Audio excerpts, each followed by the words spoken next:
Okay, welcome back to another Between the Pages book chat. And today our guest is fantasy author Patrick LeClerc. Oh, sorry, Patrick LeClerc. Okay, I can't talk today, apparently. Patrick LeClerc. Thank you. Anyway, and he's here to talk about his book, Broken Crossroads, which is the first book in the Knights of the Shadow series. And I'm going to turn it over to him and let him introduce himself much better than I just did. So take it away. Thank you so much for having me. Yes, my name is Patrick LeClerc. I'm a fantasy author. I've been putting out fantasy books for about 9 years at this point. And Broken Crossroads is a pulp style sword and sorcery novel that I wanted to kind of evoke the feeling of the older, like Fritz Lieber and Robert E. Howard and that kind of classic era of science fiction and fantasy. So that's what I've done with it, and I want to thank you for bringing me on to talk about it today. Okay, so give us a quick overview of the book. What's the plot? What it's about? That sort of thing. Okay, so it's a buddy rogue swashbuckling fantasy. I've got two characters, and so there's a female burglar who's a former acrobat who's gone into cat burglary, and while she's down on her luck, not a lot of contract jobs out, runs into a disenchanted mercenary who's kind of become disillusioned with the mercenary life, and she tries to pick his pocket. They kind of meet over that, and they decide to team up, and they manage to get into a lot of scrapes and heists, and wind up getting themselves involved in a lot more than they bargained for, with going after some what they think is simple burglary treasure type things, and wind up getting involved in politics and sorceries, and wind up saving the city without getting paid for it, which is really a sore point. So,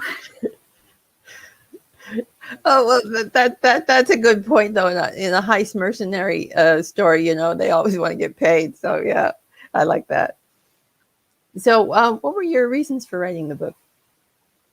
it was kind of I missed the old kind of short story style pulp fantasy. I read those when I was younger, when I was a teenager, especially Fritz Lieber's Fafhrd and the Grey Mouser series.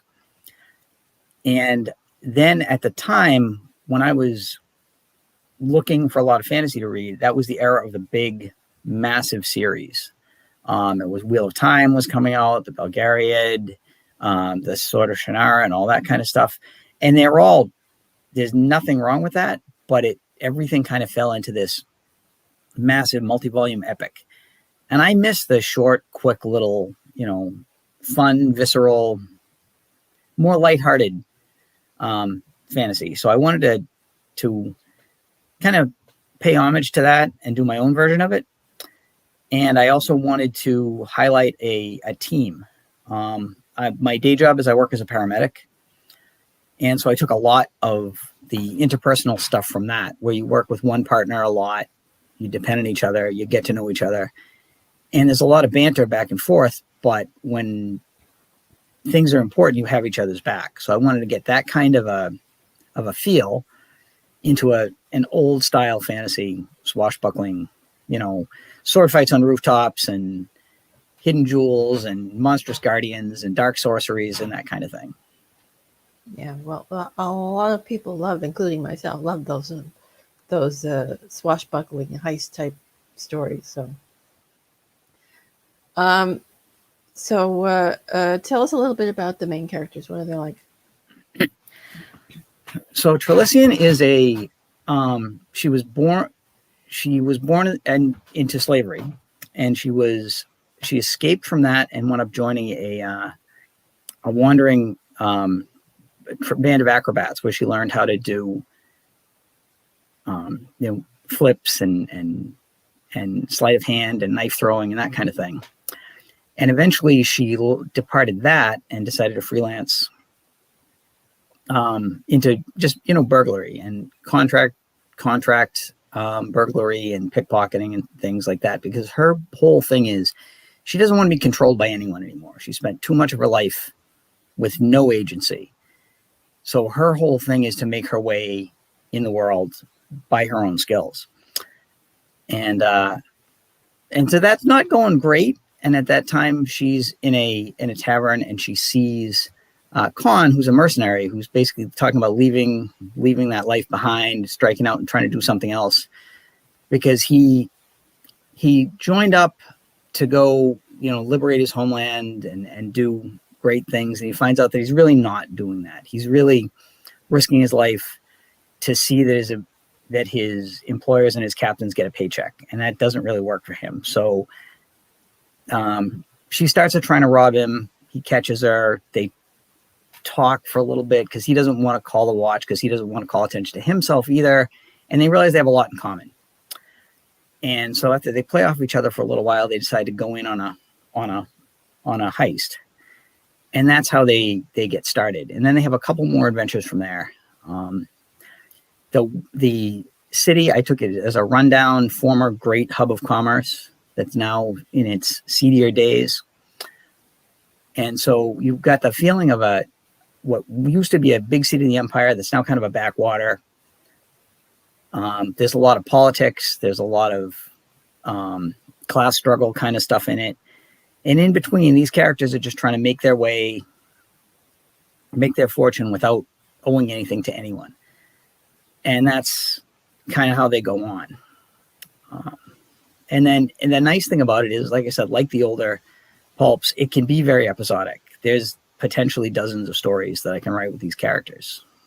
And it's been a lot of fun. I really enjoy the banter back and forth, and that putting them in different situations and giving them a challenge and seeing how they would solve it, between, brains and agility and brawn. And they kind of complement each other really well.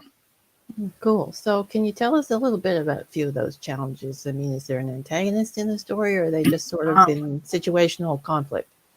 It's more situational. There's a few adventures they go on. The first one is just a simple steal a jewel. So they have to infiltrate the mansion of a prominent slaver, sneak in there, get something, and get out. And what they don't know about him is he also is a little bit of a sorcerer, and he uses his magic to help control his slaves. They didn't plan on that, so they wind up having to deal with that. Then there's another adventure where they find an old map, and they have to go out to a temple out in the forest of an ancient temple, and again steal something that's a valuable gem. And they wind up awakening an avatar of an ancient god, and they have to deal with that, and escape from the avatar of the god whose jewel they stole. And then there's the last adventure that they go on in this book is the baron that rules the city. One of his concubines has gone missing. And at the same time, the city's kind of on rocky ground. There's political upheaval, and the Baron is putting all of his resources towards finding this missing slave, which is making him tremendously unpopular with the people. So one of the police knows about these two and decides to enlist them to kind of do some underground work to help solve this, so that it doesn't look like the official city government is putting all their resources towards that. And that's why they wind up kind of having to help save the city from chaos and not get paid for it. So that's a sore point. That's kind of fun to play with. And there are a lot of interesting characters. The police sergeant's a lot of fun. I have a fence that they deal with who kind of filters them jobs, and he's a lot of fun. So there's a number of interesting recurring characters, and I just enjoy it. It's fun to write. it's been pretty popular. A lot of people who've read it really enjoy the dialogue and the action.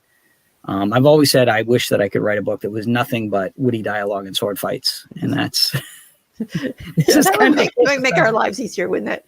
It's kind of the closest I've gotten to it. So it's you know, I took a fairly lightly drawn fantasy setting that people have seen similar stuff before, so that people can kind of understand it readily. So I don't have to waste a lot of time on complicated world building, which I was never a huge fan of. It's just enough scenery to make it interesting and give the story someplace to happen. Okay. So you mentioned some of the secondary characters. So tell us a little bit about them. Are they quirky? Or do they like steal the scenes from the main characters? Or do they sort of blend in with the main characters? I wouldn't say they steal the scenes necessarily, but I have a number of kind of want to play a comedy foil kind of characters. We have the Fence, who is he and Trilician play off one another a lot because he knows he's trying to filter her jobs because she's really good, and she knows that he's trying to underprice her, and he knows that she's trying to get more out of him. So the way they play off one another is a lot of fun. In fact, the story with the slumbering crystal, where they go to find the jewel in the forest, at first he sends somebody else, hires another thief to go do it, and the guy's really just kind of a smash and grab guy. He goes there, he's kind of freaked out about what he sees. He steals a couple small things, comes back and says, no, that's way beyond me. So she finds out that this guy's gotten a job and wonders why she didn't get it. So she approaches the Fence and says, you know, it's I don't understand why you'd send a simple smash and grab man instead of an artist. A name or two comes to mind. And he's like, well, you know, he seemed like he was more suited for this. And then she says, and he works cheaper. Well, yeah, he does work cheaper. So that's and they kind of play off each other with that. And then I have Sergeant Neath, who's sergeant in the City Watch, and he's one of the few uncorrupt City Watchmen. He really cares about it. He's trying to keep the peace, and he's a little bit of a. If you took, you know, he goes outside the law a little bit to protect his sources and do what has to be done, but he's got the actual best interests of the city at heart. He's not trying to feather his own nest. He's not trying to gain power or prestige for himself. He's just trying to keep everything on an even keel. And so all these different characters with their own agendas and motivations kind of bounce off each other. And it's just a lot of, you know, some good political stuff. And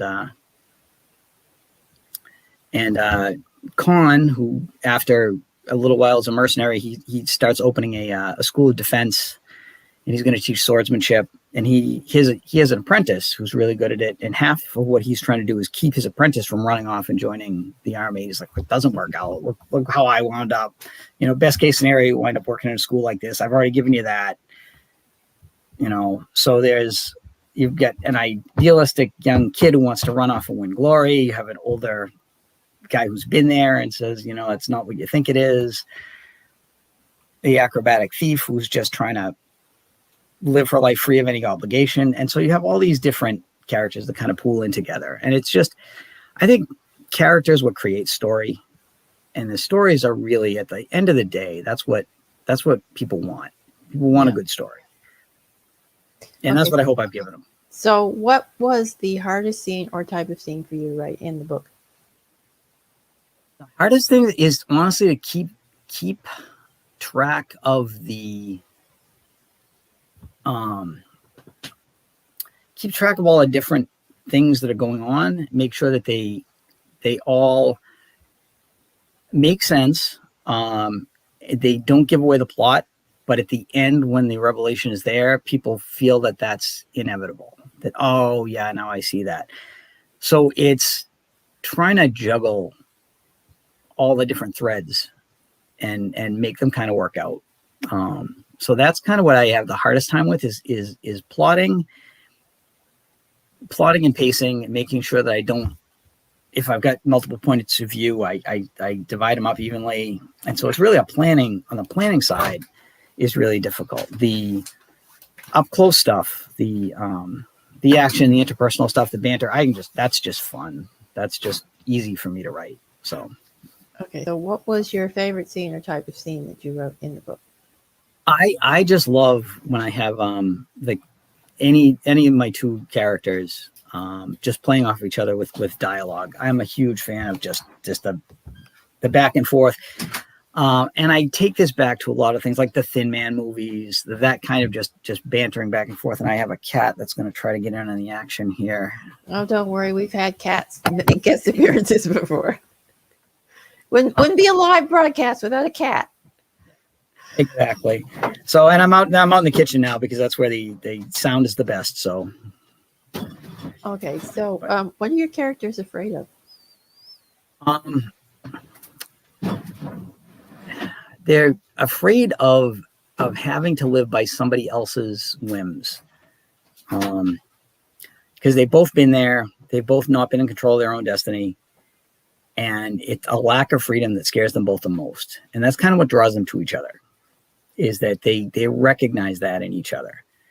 That it's not, they kind of are, like, if you ask, they'll say, oh, they're doing it for the money. They're doing it because it's, there's a lot of wealth and ease, and you can, get better food and have better clothes and live in better places. But what they really just want is the ability to control their own destiny. And that's the idea of having that taken away from them, about having anything forced on them, is what really drives them. And that's kind of what you'll see when they think that that's happening, or even when they think that that's happening to somebody else, it bothers them enough that they'll step in. So it's a kind of a loss of control, I think, is the biggest fear. Okay. So you obviously write fantasy, but are there any other genres that you'd like to try your hand at? I do. I've had a vast and checkered career. I was briefly in the Marines right out of high school. I went to college for history, and then I wound up working as a paramedic. So I've always had an interest in fantasy. So all those things kind of bleed in. I did a military science fiction, near future, in the solar system with, basically Space Marine, asteroid belt patrol kind of stuff. I did an urban fantasy with a character as a paramedic who he's an immortal and he can heal with some supernatural powers. But because he's lived a long life and he knows people fear what they don't understand, he doesn't want to be burned as a witch. So he works as a paramedic. So he can heal people before anybody really knows how sick they are. And he can kind of do it on the sly. So I've done everything kind of falls under the umbrella of speculative fiction, but there's a little bit of historical fiction. There's a little bit of urban fantasy, some straight up, military science fiction, and then the sword and sorcery stuff. And like I said, I'm going to go play with steampunk because why not? It's spread myself out. Maybe I'll find something that really clicks. Okay. So I think we'll wrap it up here. And I'd like to thank you for being our guest today. Why don't you tell everyone where they can find you and your books? Okay.